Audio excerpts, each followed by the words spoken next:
বয়স যিমানেই বাঢ়িব সিমানেই বুজিব যে মানুহৰ মন জয় কৰাতকৈ যুদ্ধ জয় কৰা একেবাৰে সহজ। তিনিটা বস্তুৰ ওপৰত কেতিয়াও ভৰসা নকৰিব। 1. নদীৰ পাৰৰ ঘৰ। 2. ব্ৰেক নোহোৱা গাড়ী। আৰু 3. ঘৰ এৰা নাৰী। সোণৰ পৰিচয় পাথৰ সোমালে আৰু বন্ধুৰ পৰিচয় বিপদত পৰিলে। অনবৰতে কথা কৈ থাকি সমস্যা সৃষ্টি কৰাতকৈ মনে মনে থকাই অনেক ভাল। সৰু সৰু ভুলৰ পৰা সাৱধান, কিয়নো এটা সৰু ছিদ্ৰই এখন বিশাল জাহাজকো ডুবাব পাৰে। যিজনী ছোৱালী মাক যিমান বেছি চালাক, তাৰ জীয়েক তাতোকৈ বেছি হয় তালাক। তোমাৰ অভিমানত যদি কাৰোবাৰ চকু পানী ওলায়, তেতিয়া জানিবা তাতকৈ বেছি কোনেও তোমাক ভাল নাপায়। বদমাছ মানুহৰ লগত কেতিয়াও শত্ৰুতাও নকৰিব আৰু বন্ধুত্বও নকৰিব। কাৰণ মনত ৰাখিব, কয়লা গৰম হ'লে হাত জ্বলায় আৰু ঠাণ্ডা হ'লে হাত কলা কৰে। শেষত এটা কথাই কম, কাৰোবাৰ বিপদ দেখি কেতিয়াও আনন্দ প্ৰকাশ নকৰিব। কাৰণ অহাকালি আপুনি কি অৱস্থাত পৰিব সেইটো আপুনি নিজেই নাজানে। বৰ্তমান মানুহৰ প্ৰিয় হ'বলৈ হ'লেও অৰ্থনৈতিক যোগ্যতা লাগে। কাৰণ অৰ্থশূন্য মানুহ কাৰো প্ৰিয় নহয়। তিতা লগা কিন্তু সত্য কথা। নিমপাতত যিমানেই চেনি নিদিয়ক কিয়, যেনেদৰে মিঠা নহয়, ঠিক তেনেদৰে কিছুমান মানুহ আছে, সিহঁতক যিমানেই ভাল পোৱা নিদিয়ক কিয় কেতিয়াও আপোন নহয়। পাত সৰাৰ আগতে পাতৰ ৰং বদলি যায় আৰু মানুহ বদলাৰ আগত তাৰ কথা কোৱা ধৰণ বদলি যায়। এটা ভাল মনে এটা বেয়া জীৱনকো বদলাই দিব পাৰে আৰু এটা বেয়া মনে এটা সুন্দৰ জীৱনকো ধ্বংস কৰে। সেই সুন্দৰ মানুহক নহয়, সুন্দৰ মন বিচাৰক। দুশ্চিন্তা দূৰ কৰা একমাত্ৰ উপায় হ'ল নিজকে ব্যস্ত ৰাখা। নিজকে এনেভাৱে সজাওক যিজনে আপোনাক অকলশৰীয়া কৰি এৰি থৈ গৈছে, সেইজনে যাতে এদিন আপোনাক দেখি তলমু কৰিবলৈ বাধ্য হয়। যিটো সহজে পোৱা যায় সেইটো হ'ল প্ৰতাৰণা, আৰু যিটো কষ্ট কৰি পোৱা যায় সেইটো হ'ল সন্মান, আৰু যিটো হৃদয়ৰ জৰিয়তে পোৱা যায় সেইটো হ'ল ভাল পোৱা, আৰু যিটো ভাগ্যৰ বলত পোৱা যায় সেইটো হ'ল এজন ভাল বন্ধু। সেয়ে দৰ্শকসকল, বন্ধুক প্ৰতাৰণা নকৰিব। এটা কথা কি জানে, শক্তি দেহৰ পৰা নাহে, শক্তি আচলতে মনৰ জোৰতহে আহে। পুৰুষসকলক কৈছোঁ, শিৰত এক ফুটা সেন্দুৰ দিলেই স্বামী হোৱা নাযায়। আদৰ্শ স্বামী হ'বলৈ হ'লে স্ত্ৰীৰ মনৰ কথা বুজি ভাল পোৱা দিব লাগিব, সুখত ৰাখিবলৈ জানিব লাগিব। জীৱনত এই 6টা নীতি সদায় মানি চলিব। 1.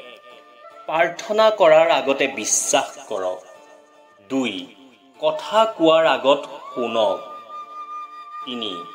খৰচ কৰাৰ আগতে উপাৰ্জন কৰক। 4. কিছু লিখাৰ আগতে চিন্তা কৰক। 5. হাৰি যোৱাৰ আগত চেষ্টা কৰক। 6.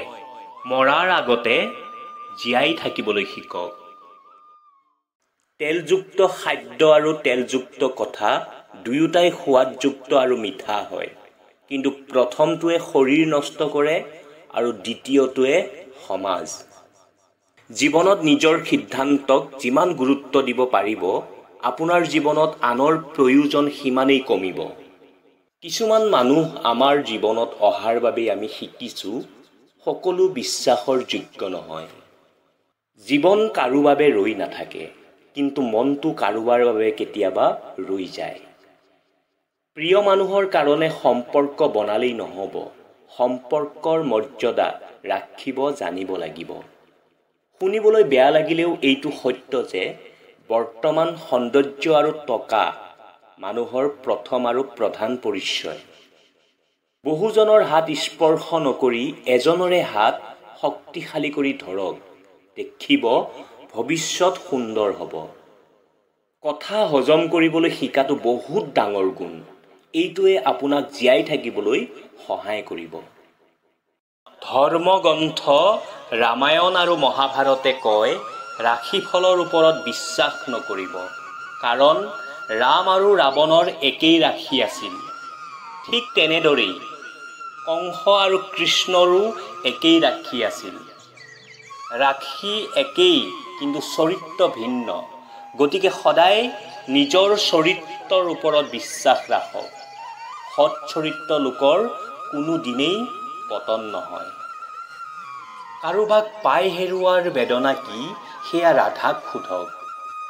সকলো পায়ো নোপোৱাৰ যন্ত্ৰণা কি, ৰুক্মিণীক সোধক। এই পৃথিৱীত কোনো একেবাৰে সুখী নহয়। শ্ৰীকৃষ্ণৰ প্ৰেম আধৰুৱা হৈছিল। ৰামচন্দ্ৰৰ সংসাৰ ভাগি থানবান হৈছিল। যি পৃথিৱীত স্বয়ং ভগৱানকে সুখ নিদিলে, আমিতো তেনেই নগণ্য। বিহৰ সোৱাদ কি, শিৱক সোধক। মীৰাক সুধিলে অমৃত বুলি ক'ব। প্ৰেমৰ কথা ৰাধাক সুধিব।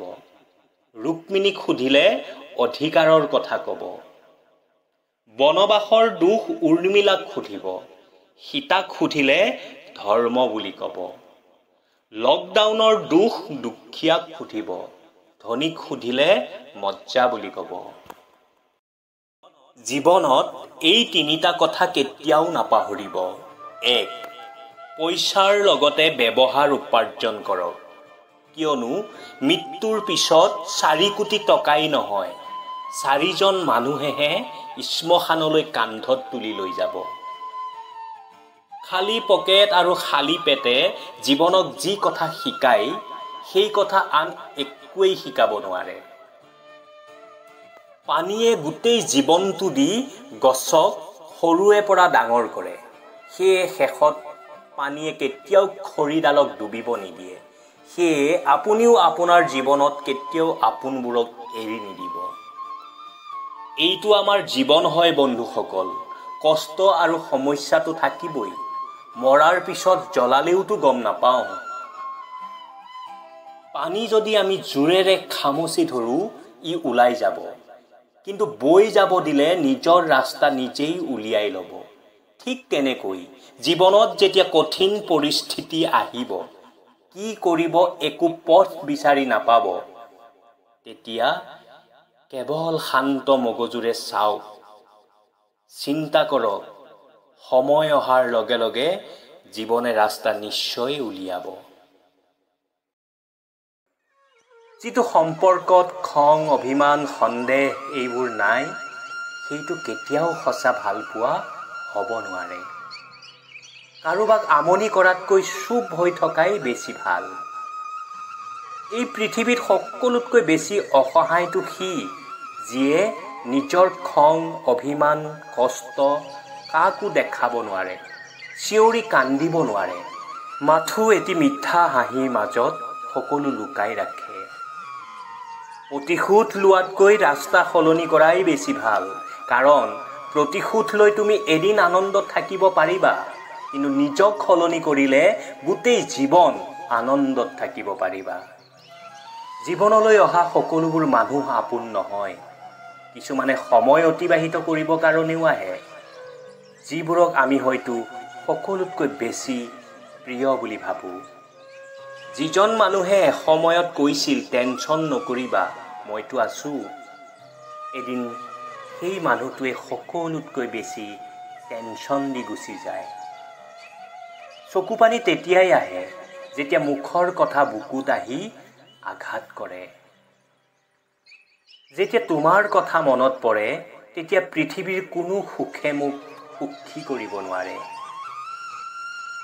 পাৰিলে আপোন কৰি ল'বা, নোৱাৰিলে আগতেই এৰি দিবা, কিন্তু সপোনবোৰ দেখুৱাই মাজ পথতে এৰি নিদিবা। এই জীৱনটোক কান্দি উটুৱাই দিয়াতকৈ হাঁহি উৰুৱাই দিয়াই ভাল। নিজকে কেতিয়াও অসুন্দৰ বুলি নাভাবিব, কাৰণ ভগৱানৰ সৃষ্টি কেতিয়াও অসুন্দৰ হ'ব নোৱাৰে। বিশ্বাস ভাঙি যোৱাৰ পিছত কোৱা চৰি কোনো মূল্য নাই। জন্ম হ'ল আনন্দময়, মৃত্যু হ'ল শান্তিময়, ইয়াৰ মাজৰ সময়খিনি বেদনাময়। কাৰোবাৰ প্ৰেৰণাৰ বাবে অপেক্ষা নকৰিবা, কিবা এটা নিজে আৰম্ভ কৰা। তোমাৰ কাম কোনো কৰি নিদিয়ে, নিজেই নিজৰ কাম কৰিব লাগিব। বহুত সৌভাগ্যশালী হয় সেইজন যিয়ে নেকি বুজাৰ সময়তে বুজে। প্ৰায়বোৰ কথাতে আপত্তি কৰা মানুহবোৰেই সকলোতকৈ দুৰ্বল। জীৱনত যিসকলে তোমাক সফল হোৱাটো নিবিচাৰে, তেওঁলোকৰ কাৰণে ইমানেই কষ্ট কৰা তোমাৰ সফলতা দেখি তেওঁলোকে তোমাক চেলুট দিবলৈ বাধ্য হয়। যদি তোমাৰ আৰু তোমাৰ সপোনৰ মাজত কোনোবা থিয় হৈ আছে, তেনেহ'লে বুজিবা তোমাৰ সক্ষমতাৰ ওপৰত সন্দেহ আছে। গতিকে নিজৰ সক্ষমতাৰ ওপৰত বিশ্বাস ৰাখা। নিজৰ ওপৰত ভৰসা ৰখাটো পক্ষীৰ পৰা শিকিব পাৰি, কিয়নো পক্ষীয়ে সন্ধিয়া বাহলৈ ঘূৰি আহোঁতে ওঠত কেতিয়াও কালিৰ বাবে খাদ্য নানে, কিয়নো কেতিয়াও কালি নাহে আৰু আজি কেতিয়াও নাযায়। মানুহৰ প্ৰথম পৰিচয় তাৰ ধুনীয়া চেহেৰাই দিয়ে আৰু আচল পৰিচয় তাৰ ব্যৱহাৰে। মানুহেই মানুহৰ ৰাস্তা কাটে, মেকুৰী এনেয়ে বদনামী হয়। কান্দিলেই কাকো পোৱা নাযায় আৰু হেৰুৱালেই কাকো পাহৰা নাযায়। জীৱন পৰিৱৰ্তনৰ বাবে সময় সকলোৱে পায়, কিন্তু মনত ৰাখিব, সময় পৰিৱৰ্তনৰ বাবে জীৱনক বাৰে বাৰে পোৱা নাযায়। সদায় মনত ৰাখিব, বুদ্ধিয়কে মনে মনে থাকে, বুজাজনে কয় আৰু মূৰ্খই ফটুৱা লেকচাৰ মাৰে। জীৱনত যদি কিবা এটা কৰিব খুজিছে, ভিৰৰ পৰা হাত সাৰি থাকিব, কাৰণ ভিৰে সাহস দিয়ে হয়, কিন্তু চিনাকিটো কাঢ়ি লৈ যায়।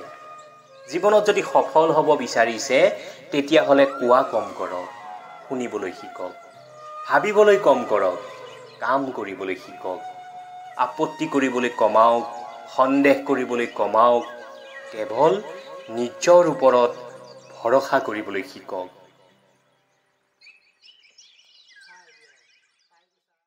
কচুপাত আপুনি নিশ্চয় দেখিছে, ওপৰৰ ফালে মিহি কিন্তু ভিতৰৰ ফালে খহটা।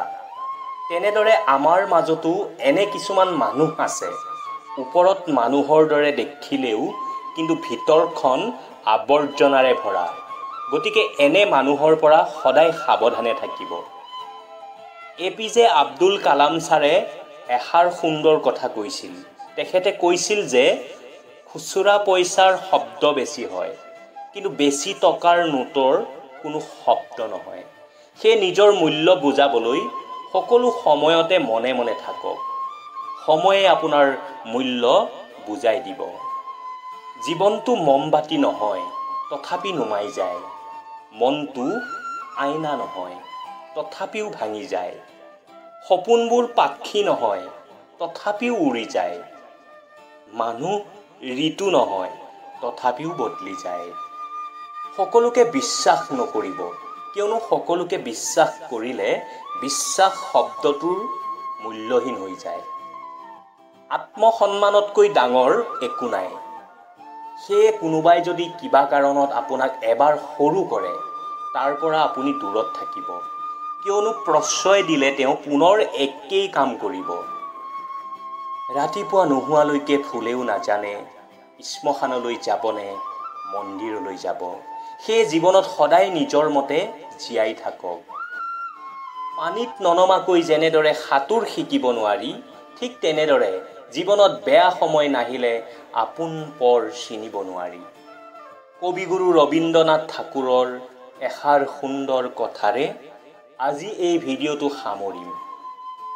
তেখেতে কৈছিল, ক্ষমা তাক কৰক যিজনে ভুল কৰে, কিন্তু ক্ষমা সেইজনক নকৰিব যিজনে বেইমানি কৰে।